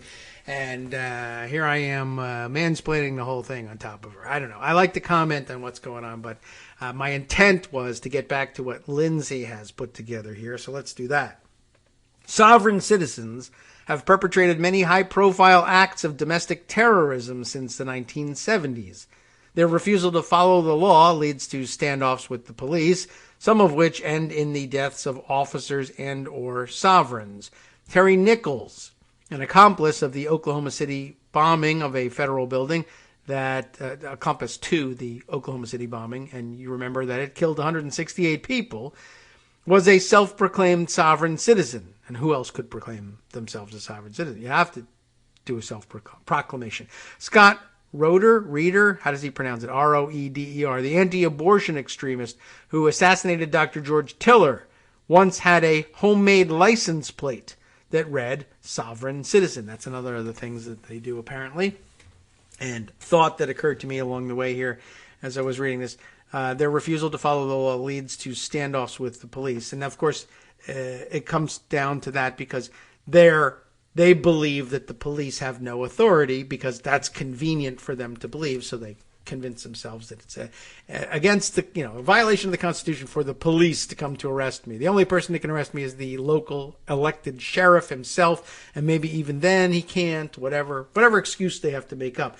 But it reminded me of, they're convinced that they're right and that it's their interpretation of the Constitution that they're right. And so they think of their saying you can't arrest me as being a very patriotic thing to do because Constitution, even though the Constitution doesn't say that, they tend to say that they believe that it does, and so therefore blah blah blah patriot. And it reminded me a great deal of like what was going on with January 6th, and still going on with January 6th, and still going on with the guy who says he was president of the United States. I can tell Mike Pence that he has the right to do this because I think the Constitution says it. And so my telling him to upend the Constitution, overthrow the government of the United States is in fact a patriotic thing to do because the government you think we have isn't the real government and yada yada. And just like Ginny Thomas, just like Donald Trump, whether or not they believe it, like Amanda Marcotte was arguing the other day that they don't, right? Whether or not they believe it, this is all just a little bit too convenient. That basically whatever I want to have happen is what the Constitution says, because I am either that stupid that I believe it, or I'm willing to pretend I'm so stupid that I believe it. And other people, I depend on them being stupid too, because if I say the Constitution says it, they won't check. And I'm the patriot. They believe me. After all, he's the president of the United States. And he was. As crazy as it is, that's what we said he was. We shouldn't have said that. But those of us, who wanted a different outcome weren't, didn't have any leg to stand on. The Constitution says you got to count the electoral votes. This is the way the electoral vote came out. As dumb as it is, as much as we believe that it might have been manipulated, until I can prove that, nothing can be done. And even if I can prove that, I don't know if anything can be done. Fine, he's the president of the United States. And so therefore, people see a guy who's ostensibly the president of the United States saying, no, the patriotic thing to do was to try to overthrow the government, because really there's a secret, unknown Constitution that only I can figure out, John Eastman, and we did figure it out, and because I'm the president, it means it's not illegal when I say to do it, just like Nixon said. And oddly enough, the Cheney family, decided not to believe in that anymore. They believed in it when it was Nixon, and then they don't believe it for the orange guy. Okay, fine. I can't explain it, but I guess I'm glad. All right, back to Lindsay here. Sovereign ideologies evolved from anti-government extremist movements, including the paramilitary Posse Comitatus movement, which held that groups of white men, could band together to enforce white supremacy and their conception of the rule of law. Sovereign ideology originated in the United States, but it has become a global phenomenon. I mean, you can make it fit any system of government, right? If it doesn't have to be grounded in reality, the fact that, pick a country, Peru doesn't have and live under the United States Constitution. They may or may not have their own constitution. I don't know about Peru. So bad choice, but whatever.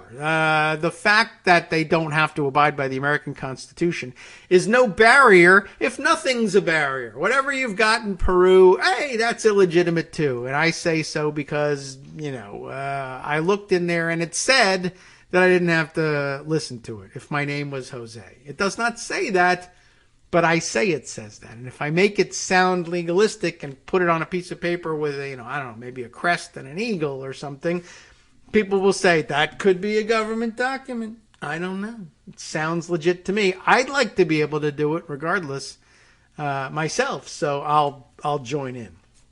Anyway, sovereigns, now it's become a global phenomenon. Variant sovereign citizen ideologies are flourishing in Canada, Australia, New Zealand, and the United Kingdom. All English speakers for the most part there, except for the indigenous populations, which are probably bilingual, maybe trilingual in Canada. And but that has nothing to do with it. I would think that this would crazy translates great. It doesn't even, you don't even have to do a good job translating it. Gobbledygook, blah, blah, blah, that, which means in my made up language and made up land, you don't have to have a driver's license. Okay, that's great. I will accept that. Mark Pitcavage of the Anti-Defamation League is a historian and analyst of the far right who has been studying the sovereigns for decades. Not actual sovereigns, but the sovereign citizens. I've been studying Queen Elizabeth for decades, and she's crazy too, by the way. I don't know. I guess you could make a case that I own England. That's nuts, right? Anyway, he explains that there has always been a fascination with alternative health on the far right because adherents distrust mainstream medicine almost as much as they distrust the government. Yeah, okay, that's interesting. True, probably I can see it. Pitcavage describes the current dynamic as a three-way love triangle. Wow. Between anti-vaxxers, sovereign citizens, and Brett Kavanaugh. Oh, I'm sorry, QAnon, conspiracy theorists. Oh, so Ginny Thomas, I've misidentified. Really. Three-way love triangle between anti-vaxxers, sovereign citizens, and QAnon. What we've seen over the past 2 years, and especially over the past year, has been the blurring of the boundaries between all three of these. He says, the three factions already share a deep distrust of government. He's quick to add that the crossover doesn't mean that the three are coalescing into a single movement. Okay, that's an important distinction. The sovereign ideology is so Baroque, specific, and weird that it presents a barrier even to the anti-vax and QAnon faithful. Wow, that's nutty. It's this weirdness that has kept the sovereign citizen movement relatively marginal and limited in its potential for growth. However, the radicalization of the anti-vaccine and anti-public health movement is popularizing sovereign-type attitudes and beliefs much more widely. The sovereigns cobbled together a belief system from snippets of the Constitution, archaic laws, and Christian scripture stripped of context. And now the anti-vaxxers are repurposing concepts associated with sovereign citizens for their own purposes. I got to do a tangent here again. I don't actually believe this, but I think it would be funny to lay the blame on the courtroom scene from Good Will Hunting, wherein Matt Damon, playing the character Will Hunting, famously tries to get out from under charges of assault, including assaulting a police officer, by, basically giving these tremendous rhetorical flourishes in the courtroom and citing philosophical works on freedom and liberty, and Enlightenment era thinking on these subjects, and citing archaic law, et cetera, et cetera. And the judge, remember, points out all the various charges he's escaped in the past by doing the same sort of thing, but then ultimately says, I don't care, you hit a cop, you're going in. You remember that. Anyway, it reminds me very much of that, although none of them are as articulate as the Will Hunting character. Anyway, so that's why I was reminded of it with this idea of sovereigns cobbling together a belief system from snippets of the Constitution, archaic laws, and Christian scripture stripped of context. Anti-vaxxers are selling fake mask and vaccine exemption cards peppered with sovereign-like verbiage about consent. One anti-vaxxer even issued her cards in the name of a phony government agency. And by the way, another thing that reminds me of, non-anti-vaxxers, maybe they are anti-vax, maybe they're not, maybe they're sovereign citizens, maybe they're not, but in several states around the country, people are issuing fake electoral college certificates. So it's kind of a problem when this sort of ideology, again, bringing it back to January 6th, fake electoral college certificates. And that's a patriotic thing to do, because really the Constitution, as you know, at every level, this is the case. Like, how about all the lawsuits, all the Release the Kraken lawsuits, and even the less Kraken-y lawsuits that alleged, for instance, that all of the voting in Pennsylvania and other states that had special provisions for drop boxes, etc., because of the COVID pandemic was all unconstitutional, because the Constitution says that the state legislatures have to set the method, or the, what did they say, I don't remember what the wording is now offhand. I know we've been over this before, but selecting the methods that by which the electors will be selected, and that we were arguing, and I mean, it has always been the case that this was the interpretation up until now, all of a sudden, that, well, all it really means is that the state legislature says whether you're going to have an election or a coin toss or nomination by the legislature or whatever, not that they are going to be that there has to be an act of the legislature to decide whether or not drop boxes can be 2 feet wide instead of 3 feet wide, or whether or not there can even be drop boxes. All of that is left up to the Board of Elections and delegated. But the new theory invented out of whole cloth, just the way sovereign citizens invent their stuff out of whole cloth, except, whatever, there's a slight difference. Some of these guys went to Yale Law School, and so they're supposed to know things, but maybe they're just making it up, and they come up with this theory of, no, it's all unconstitutional, and so now you got to undo the election, and you should issue a fake certificate for a totally different slate of electors, and that's a patriotic thing to do because Constitution, and everyone knows the Constitution is a patriotic thing, right? So go do it. That's kind of the same. And don't be pointing at sovereign citizens and saying they're the ones who are crazy. Anyway, continuing back to Lindsay. I swear, I want to hear what Lindsay has to say here. Well, because it sparks all sorts of interesting conversation and thoughts for me, even if it ruins it for Lindsay. Sorry. I like her. She writes well. Thanks to the internet, she says. That was a great phrase right there, as a matter of fact. Ideas like common law courts and self-sworn peace officers and citizens' arrests, hello, convoy, are becoming part of right-wing pop culture, along with the conspiracy theories and pseudo-legal arguments that purport to legitimize these fanciful concepts. And some of them are no longer just fanciful concepts, like it's legal to run over protesters in your car if you want to, allegedly. I don't know how that's going to hold up on review if somebody goes and does things like that. Or it's okay for you to give a 17-year-old kid an AR-15 and protect property because reasons, and you shot a bunch of protesters and now you're not guilty. And that one, we're too late on that.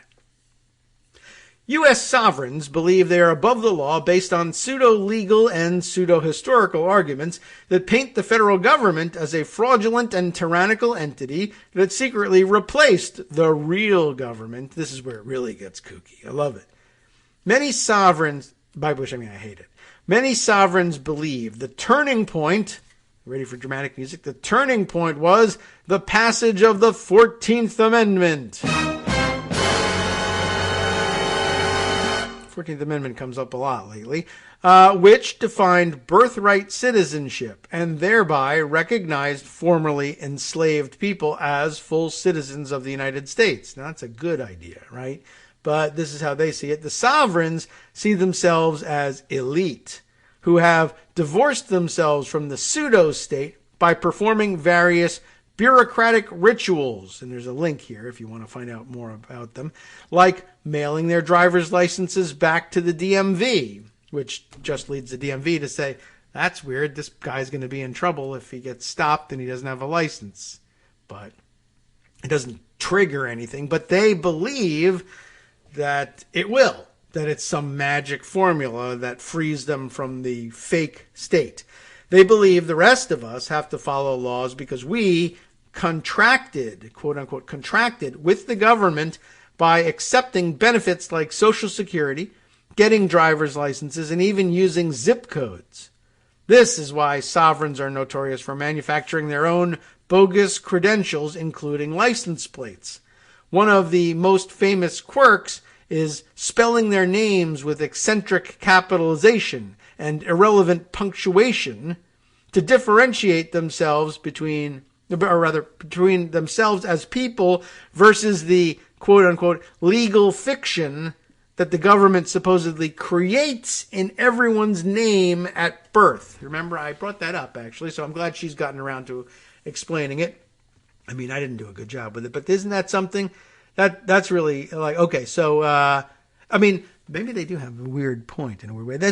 You can always take another look at these things in ways that, like, well, you know, how crazy is it that you're just declaring that there's some kind of contract, a hidden contract between you, or at least some corporate representation of you somehow, and the government, that you are subject to laws because when you accept government benefits or carry one of the government issued driver's licenses or use zip codes, however dumb that sounds, that automatically obligates you to this contract. Well, that's crazy. That's ridiculous. I've never heard of such a thing. Where are the terms of this contract? I've never seen them. Well, when was the last time you read the terms of service for a computer service or an app or anything like that, instead of just clicking the box that says, legally speaking, and like in the real world, legally speaking, apparently, that you have, in fact, you attest to having read them and reviewed them, and by accepting the use of the service, accept the terms that were disclosed to you. You checked the box that said that they were, and everybody knows nobody really looks at them. But then there is a contract, a hidden contract that you forgot to look at, even though it wasn't really hidden from you, but that you are party to by virtue of agreeing to accept the benefits that are offered to you through whatever the hell thing is you're trying to sign up for. So maybe in that sense, is it really so crazy that someone might believe that now by accepting the terms of this, that, or the other thing, carrying their license, using their zip codes, accepting their government benefits, you really are party to a contract that hardly anybody has ever seen?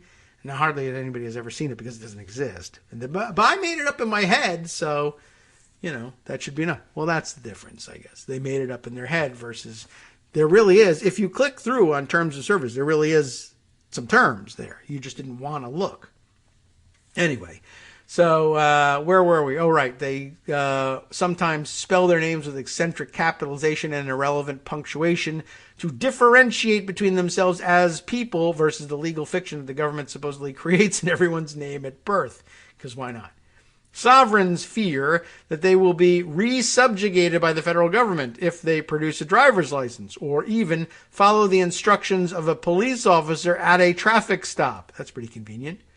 Many believe that answering to their own names, when spelled and capitalized normally, can collapse the all-important distinction between the flesh and blood human and the legal fiction. I mean, we do have that. Not as they describe it, but I mean legal fictions and things. Corporations are people, my friend. No, they're legal fictions, actually, now that you mention it. Sovereigns are also known for rattling off legally meaningless incantations, such as, I do not consent, and I am not contracting with you during police encounters because they mistakenly believe it will prevent them from being arrested. Or maybe they put stickers in their window of their trucks during convoys that say, I do not consent to search or arrest by the authorities, whether here or in Canada. Remember, they did have such things. When they do end up in court, they believe it's critical to proclaim that the court has no jurisdiction over them, like Saddam Hussein did. That did not work. One notorious tack is to erroneously proclaim that a gold fringe on a courtroom flag means that the court is an admiralty law court with jurisdiction only over the sea, whereas the defendant is a free man upon the land.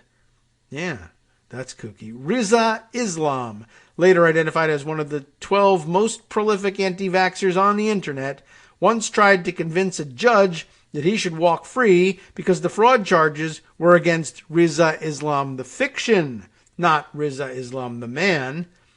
Well, Riza the man got 5 days in jail and a $1,000 fine for disrespecting the court. So it don't work so good, is what I'm saying.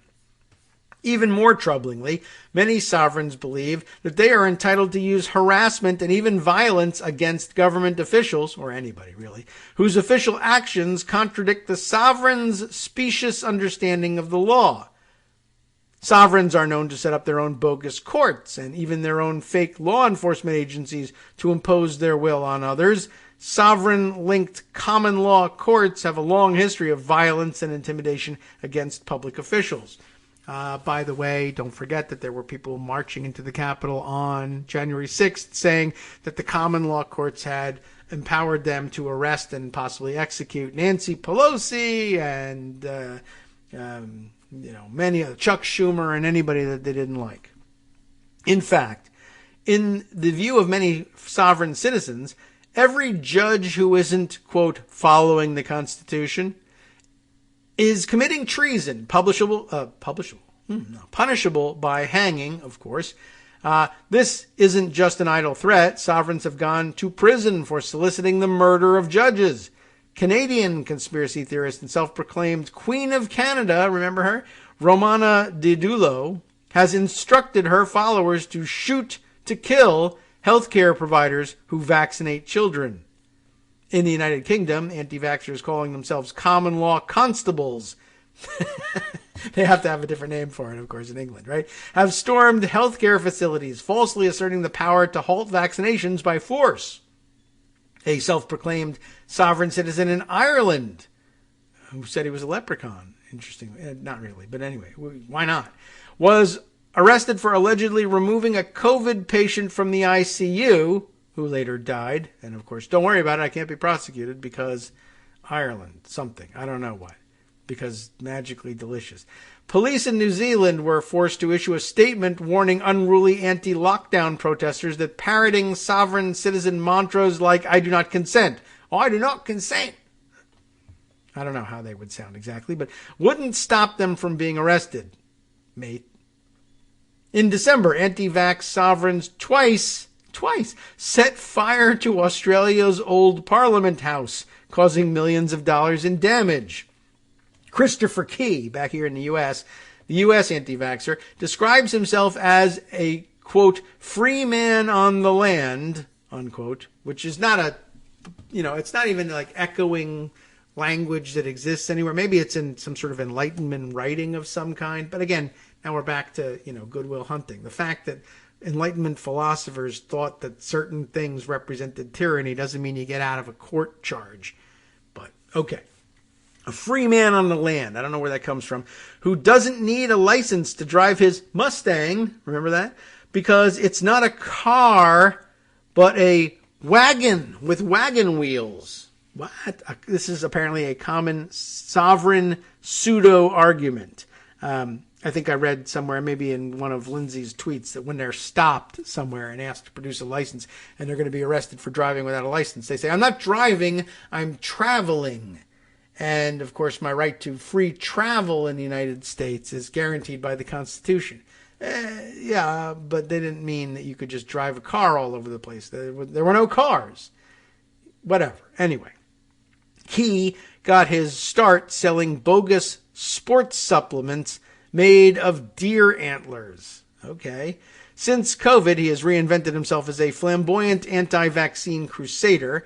He has teamed up with a self-proclaimed sovereign named Dave Roberts, maybe, to give lectures to the anti-vax faithful on how to pressure public officials who back everything from mask mandates to critical race theory, in case we want to get into that.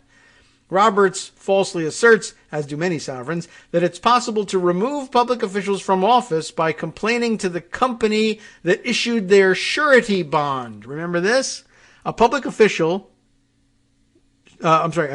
surety bond is, it's a real thing, a three-way contract between an official, the agency that employs them, and a bonding company. A bond protects the agency in case an official abuses their office or loses money through negligence. Some public officials do indeed have surety bonds. However, the right to file a claim against an official's bond typically rests with the agency that employs them, not disgruntled members of the public. Furthermore, claims must be based on well-substantiated allegations of serious misconduct, such as embezzlement. An industry expert told Dame that while the terms of public official bonds vary, a bonding company is not going to cancel a bond because a citizen complains about an official's policy record. Contrary to sovereign mythology, the cancellation of a bond doesn't, by the way, automatically remove an official from office, nor does it preclude them from being bonded by a different company in the end anyway. So remember that. But this is akin to like the wildest extrapolations from dumb stuff that people, even non-sovereigns, do when they claim that telling me to shut up is a violation of my free speech rights, right? It says free speech in the Constitution, freedom of speech anyway. And so therefore something, and you can't tell me to shut up. That's not what it means. But it says right here. Roberts likes to tell his audience that any judge who isn't following, quote, the Constitution, which is shorthand for doing what the sovereigns want, is committing treason, an offense punishable by hanging. So is every police officer who writes a traffic ticket, in Roberts' erroneous opinion. The fascination with citizens' arrests is a troubling trend among anti-vaxxers and sovereigns alike. An organizer of the D.C. trucker convoy announced Tuesday that his people were exploring the possibility of citizens' arrests of the mayor and D.C. police officers. Citizens' arrests are a real thing in most states, but only for actual crimes. Too many sovereigns and anti-vaxxers falsely believe that making children wear masks or get vaccinated is a crime worthy of arrest or worse. Without reasonable suspicion of a real crime, a citizen's arrest is unlawful and could even be kidnapping if the victim is taken somewhere against their will. There's a move afoot to abolish citizens' arrests in many jurisdictions because these confrontations have resulted in high-profile murders, including that of Ahmaud Arbery. Yeah, you can't just say I'm a citizen and I want to arrest you or kill you. Christopher Key likes to pose with automatic weapons, and in one case a flamethrower, which he claimed he would use against vaccines. Key pledged to arrest the governor of Louisiana over vaccine mandates. Getting towards the end here, I'll see how much more we can squeeze in over the music.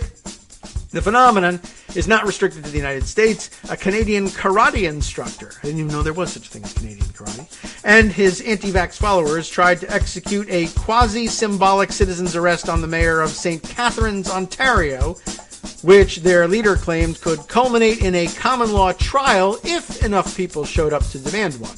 Another Canadian anti-vaxxer actually sued the Ottawa police for interfering with his, quote, right to arrest Prime Minister Justin Trudeau. When the judge ruled that his lawsuit was worthless, he threatened to arrest the judge, too.